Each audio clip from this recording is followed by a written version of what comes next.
हम लोग द्वार पे ठेला लेके खड़े थे तो नाते रिश्तेदार से मदद मांग रहे थे। मदद कोई नहीं कर रहा था। तो दफनाना है तो जो वहाँ पर रहते हैं वो कहें यहाँ पर फुकाता है, दफनाना नहीं। तो वहाँ से कहें मुसलमान का जो दफनाने वाला है वहाँ पर ले जाओ। तस्वीरें अक्सर कहानी बयां करती हैं, लेकिन कुछ तस्वीरें वो हमारे समाज के चेहरे पर एक तमाचा होती है। ये तस्वीरें उत्तर प्रदेश के महाराजगंज की है और ये सिर्फ एक खबर नहीं बल्कि हमारे और आपके लिए सैकड़ों से सत्ते हुए सवाल भी है। ये कहानी 14 साल के राजवीर और उसके छोटे भाइयों की है। 14 साल एक ऐसी उम्र जिसमें बच्चे खिलौनों से खेलते हैं, लेकिन राजवीर अपने भाइयों के साथ अपने पिता की लाश को ठिकाने लगाने की जिम्मेदारी ढो रहा है। माँ पहले ही छोड़कर जा चुकी थी और लंबी बीमारी के बाद पिता का साया भी सिर से उठ गया। उम्मीद की पहली किरण रिश्तेदार होते हैं, लेकिन यहाँ तो दरवाजे पर दस्तक देने से पहले ही उम्मीदों ने दम तोड़ दिया। किसी ने साथ नहीं दिया। हिम्मत करके तीनों भाई पिता के शव को एक ठेले पर रखकर शमशान घाट पहुंचे। सोचा था यहाँ कोई तो होगा जो इस बोझ को समझेगा, पिता की चिता सजाने में मदद करेगा, लेकिन यहाँ इंसानियत नहीं नियम खड़े थे। उनसे कहा गया लकड़ी लेकर आओ तभी अंतिम संस्कार होगा। अब जरा सोचिए उस 14 साल के बच्चे पर क्या गुजरी होगी जिसके पास कफन के पैसे नहीं, वो चिता की लकड़ी कहाँ से लाता। यहाँ धर्म के नियमों ने एक बच्चे की बेबसी पर तरस नहीं खाया। क्या नाम है? राजवीर पोटली मोहल्ला। तबीयत खराब था किसका? मेरे पापा का। तो वहाँ पर मेडिकल हॉस्पिटल ले गए थे तो वहाँ से आए, 15-20 दिन जिए थे तो देहांत हो गया। तो एक दिन पहले जिस दिन देहांत हुआ था उसी दिन हम लोग द्वार पे ठेला लेके खड़े थे तो नाते रिश्तेदार से मदद मांग रहे थे। मदद कोई नहीं कर रहा था। तो फिर उसके बाद चेयरमैन आए, सभासद आए तो सब देख चले गए। तो हम लोग मदद मांगे नहीं दिए।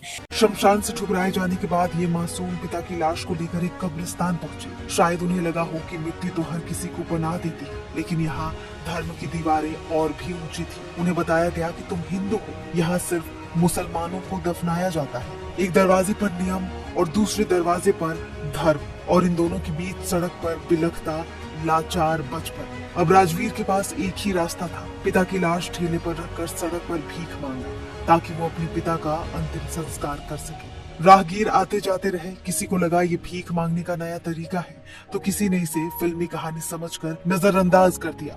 लेकिन किसी ने उन आंखों में झांकने की कोशिश नहीं की जहां एक बेटे का दर्द सैलाब बनकर बह रहा था। सवाल ये कि उस भीड़ में कोई ऐसा क्यों नहीं था जो पूछता कि बेटा क्या हुआ। और फिर जब अपनों ने, समाज ने और एक ही धर्म के लोगों ने मुंह फेर लिया, तब इंसानियत दो फरिश्तों के रूप में सामने आई।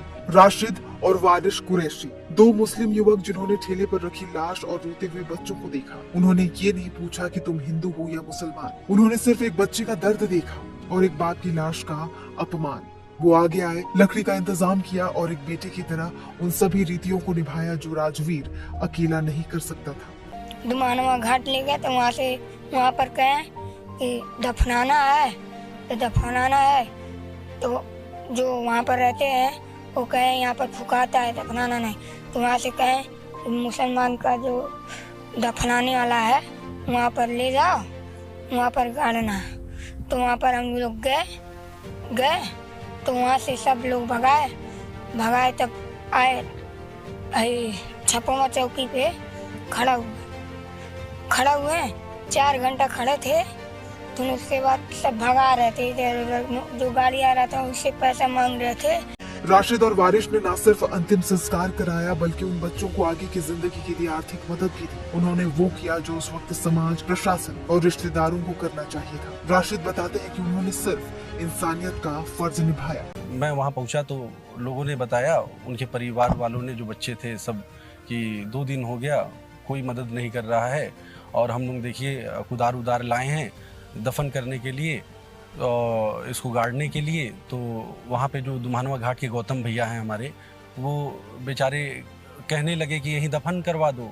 तो ये लोग कहने लगे अच्छा अभी दफन करा दिया जाएगा, पहले देख लिया जाए लकड़ी की कहीं व्यवस्था हो जाती है।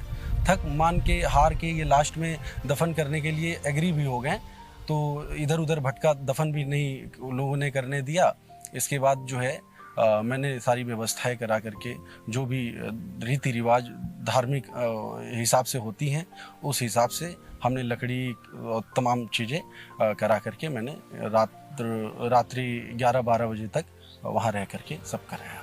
ये घटना हमें बहुत कुछ सोचने पर मजबूर करती है। क्या हमारे पूजा स्थल और अंतिम संस्कार की जगहें इतनी संवेदनहीन हो गई हैं कि एक लाचार बच्चे का दर्द भी उन्हें पिघला नहीं सकता? क्या हमारे रिश्ते और सामाजिक बंधन इतने खोखले हो चुके हैं कि मुश्किल वक्त में साथ देने वाला कोई नहीं? ये कहानी बताती है कि इंसानियत का कोई धर्म नहीं होता। जब धर्म के ठेकेदारों ने दरवाजे बंद कर दिए तब इंसानियत ने ही दरवाजा खोला। आज राशिद और वारिस की तारीफ हर कोई कर रहा है और करनी भी चाहिए, लेकिन सवाल ये कि क्या इंसानियत को जगाने के लिए हर बार किसी राजवीर के बचपन को इस तरह सड़क पर सिसकने की जरूरत पड़ेगी?